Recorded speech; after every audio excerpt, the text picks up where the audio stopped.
Good evening. This is a joint powers authority agreement. You know, it's typical of bureaucrats to miss the point and always focus on the minutiae and the money. But what this is really about is power. It's not about money. What is being proposed here is a framework by which the power is taken away from us over the decisions that these people make in the course of their duty. Back after 9/11, I don't know if any of you are aware of this, but the Model State Emergency Health Powers Act was passed at the state level. Among the things that entails is forced quarantine, forced confiscation of property, real estate, forced separation of people from their families, forced medical procedures, and forced vaccinations.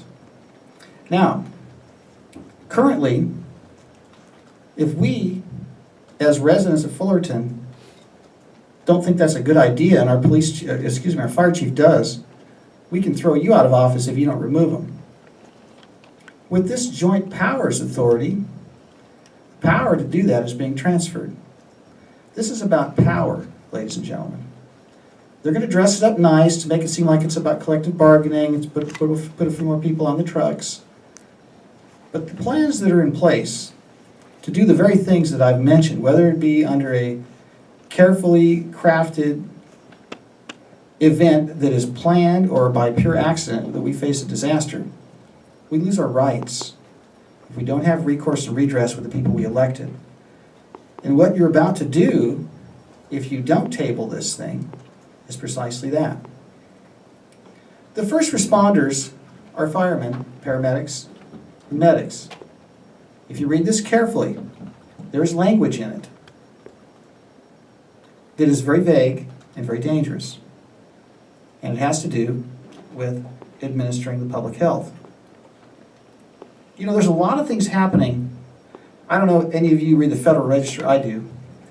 And they have put police power into the CDC.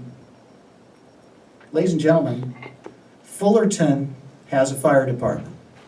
Fullerton has a fire chief. Fullerton has a city council. Fullerton needs to stay Fullerton. Fullerton needs to control Fullerton. And if we don't like the bad things other cities are doing, we don't need to be joined to the hip with them and lose our ability to not take part in that. I strongly urge you to look into this further and look past the money. This is a joint powers authority agreement.